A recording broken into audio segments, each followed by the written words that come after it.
Good morning, everyone. I'm Laura Pedretti. I'm a PhD student from the University of Pavia, and I want to share with you some results of the A-DInSAR analysis in 4 water-stressed Mediterranean areas for the study of land subsidence. And this research was carried out in the framework of the Reservoir Project that is financed by the PRIMA program and supported by the European Union. And the Reservoir Project includes 8 main partners, not only the University of Pavia, but also the University of Padova and the Consorzio di Milano Romagnolo as regards Italy. Then as regards the Spanish partners, we have the University of Alicante and the Instituto Miniero and Geologico de España. Then we have the Docus University in Turkey and the Azraq Weather Reserve and the University of Jordan in Jordan. In Mediterranean areas, groundwater resources are assuming a prominent increasing role in providing fresh water under climate change. However, the over-exploitation of the aquifer result in the lowering of the land elevation. And land subsidence can be measured and monitored effectively with the space through Earth observation techniques with high millimetric accuracy. This is a low-cost and non-invasive techniques that allows to investigate also wide areas. The Reservoir Project used this low-cost and non-intrusive data to develop an innovative methodology for the hydrological characterization of large-scale aquifer system. But the main innovation of the Reservoir Project is to integrate the advanced Earth observation techniques into numerical groundwater flow and geomechanical model.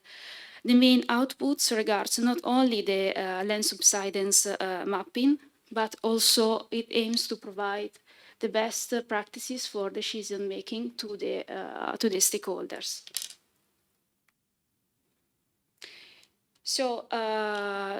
The Reservoir Project has 4 main study areas representative for 4 different types of aquifer. In Italy, we have the coastline of Comacchio that is located in the floodplain of the Po River. It is a reclaimed land.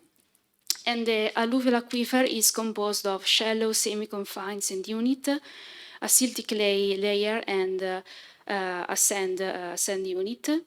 Here in the Comacchio area, the land subsidence is mainly due to the compaction of the sediment and secondary to the loading of the infrastructure and the building. In Spain, we have the Alto Guadalentine Basin, which is set in a tectonic depression filled by plio-quaternary alluvial materials. It's a detrital and sedimentary aquifer. It is overexploited from the 1916, and it experienced the highest rate in land subsidence in Europe, up to 10 centimeters for years. Then in the Gediz River Basin in Turkey, this is set in a graben area. This is a alluvial aquifer made of gravel and clay, a multi-layer aquifer. And it is one of the largest basin in Turkey that provides groundwater. And then we have the Azraq Basin in Jordan. This is a complex aquifer system with a quaternary deposit and deep sandstone aquifer complexes. And the Azraq Basin provides one of the best quality water sources in all the country. The Reservoir Project aims to answer different questions for each of the 4 pilot sites. As regards the Comacchio coastland, it aims to understand the effect of water leakage from the irrigation network to avoid salinization, and to analyze the saline intrusion and the land subsidence due to natural and anthropogenic factors. In the Alto Quadrilatine basins, the reservoir project aims to manage groundwater resources to avoid groundwater overexploitation and then the subsequent land subsidence risk. In the Geddes River Basin, the reservoir project will try to answer how to manage the groundwater resources to ensure the sustainable use of groundwater, and in the Azraq Basin to manage groundwater resources to preserve the groundwater-dependent ecosystem. Okay, so the Sentinel-1 data were processed in all the study area in two ways. The first regards the preliminary analysis. That is unsupervised processing using the geohazard exploitation platform, GEP, and to obtain the potential deformation map for each of the test sites using the PISBUS and Fastwell algorithm. And the final output are were obtained using the current pixel technique, that is using a supervised process chain, and the mean loss velocity and the time series loss displacement were obtained for each of the 4 test sites. Then the Sentinel-1 validated INSAR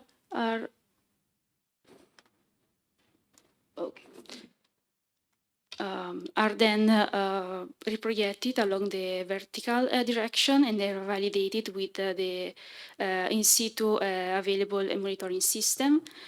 And after they are validated in terms of the velocity, spatial, and time, they are compared with the ancillary information, like, for instance, the geological map,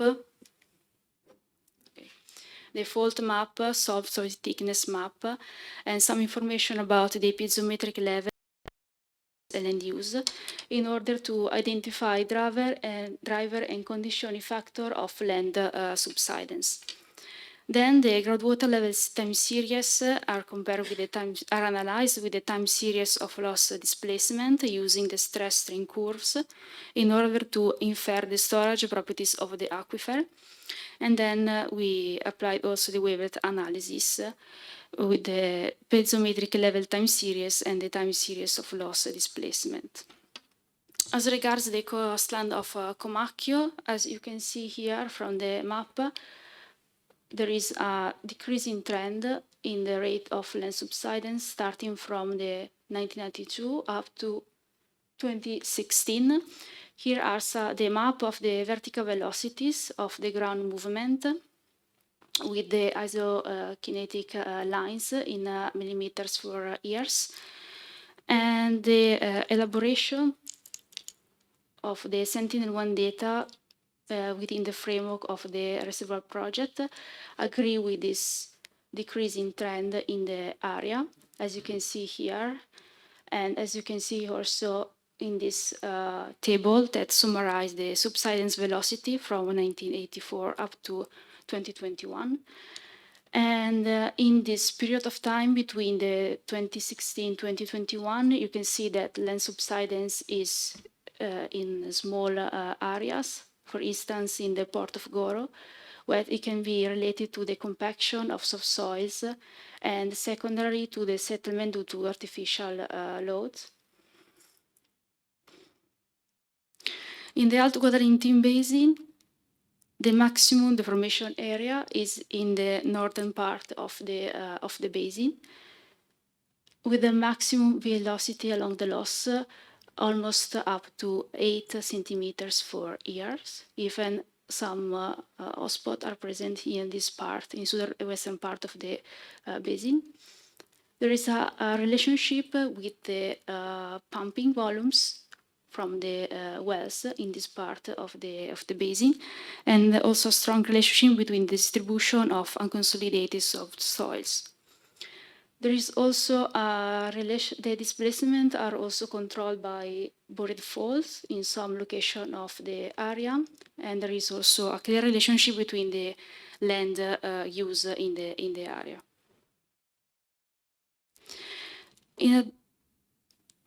This is the Geddes River Basin in Turkey. And the maximum displacement was found here in this area. This is an agricultural, mostly vineyards and pastures area.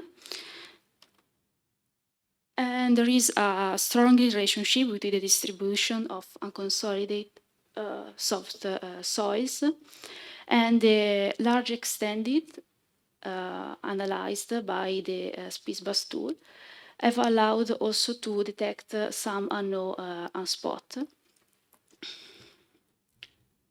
There is also an apparent relationship between the discharge of the pumping wells and the displacement rate, where they occur in the thickness of the soil here. But there is also a clear indication of the geological structure control in the area. For instance, this is a picture taken in Sarigold town, where it's clearly visible the effect of the extraction of the groundwater here. However, the people who live in the area are not completely aware of the problem. Talk with them, they say to us that it was normal for them to experience this lowering of the ground. This is the Azraq wetland basin result in Jordan. The maximum displacement are found in the quaternary deposit within the edges of the wetland and over dry mudflat, and the loss velocity ranges from minus 6.3 centimeters per year up to almost 4 centimeters per year. The elaboration of Sentinel-1 data allows to detect some uplift area and settlement movements. However, the origins of these phenomena are not yet completely clear. But there is a qualitative relationship between the distribution of the pumping wells in the area with the highest rate of the displacement. There is also an apparent relationship between the subsidence and the burial fold in some location of the area. As you can see here, with the two cross section here, the sentinel data have a completely different behavior in the portion of the fold. This one. So the result obtained analyzed the Sentinel-1 A-DInSAR in the JEP platform has allowed to identify the areas mostly affected by land subsidence in these 4 water-stressed Mediterranean basin. However, since they are mostly agricultural area, some problems related to the high level of noise, and they can result also in a limited number of radar targets. Some limitation were due also to the complex of the land subsidence processes, and sometimes due to the overlapping of multiple factors.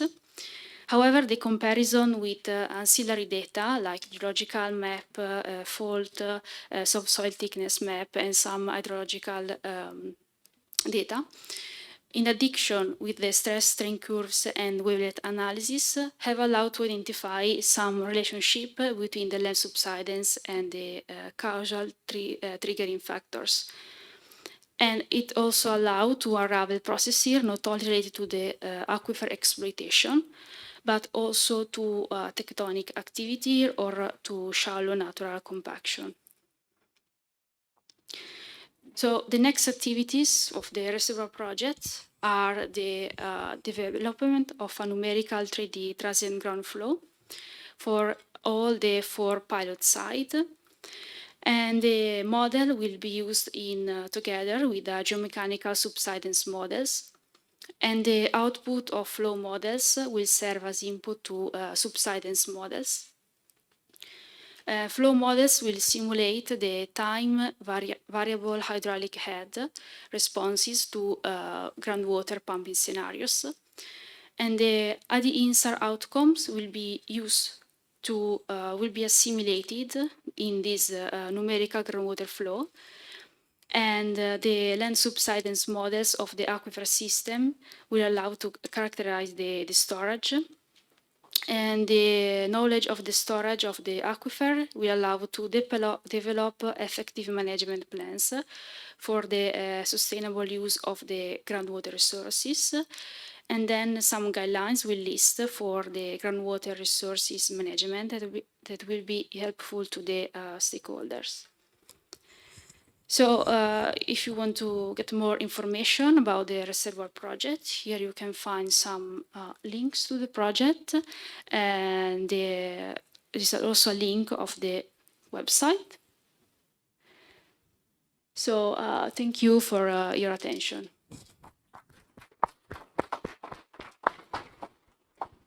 Thank you very much, Claudia. Questions? Songlu. Thank you. Thank you for your talk. So in your presentation, in one case you make the conclusion that the deformation is plastic. In another case is elastoplastic. Can you tell me how you make the conclusion? So can you repeat, please? So in several slides, you say the deformation is plastic. In some cases, the deformation is elastic plastic. So how did you make that conclusions, statements? Okay, yes.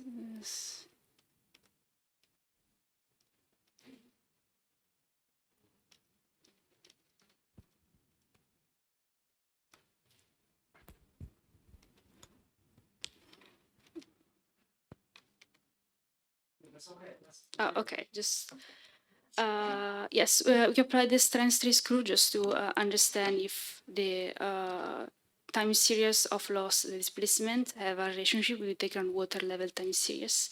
However, in some cases, the quality of the hydrological data are not so good, they are not so sufficient. So the relationship that have been set for each of the site will surely help in the characterization of the aquifer, but the study is more focused on the use of A-DInSAR data. This analysis, of course, can help in the interpretation of the A-DInSAR data, but it is not the main focus of the analysis. Maybe you can follow up the discussion during the break. Later maybe. So I propose that we stop here. We're running late, and the next session is starting. So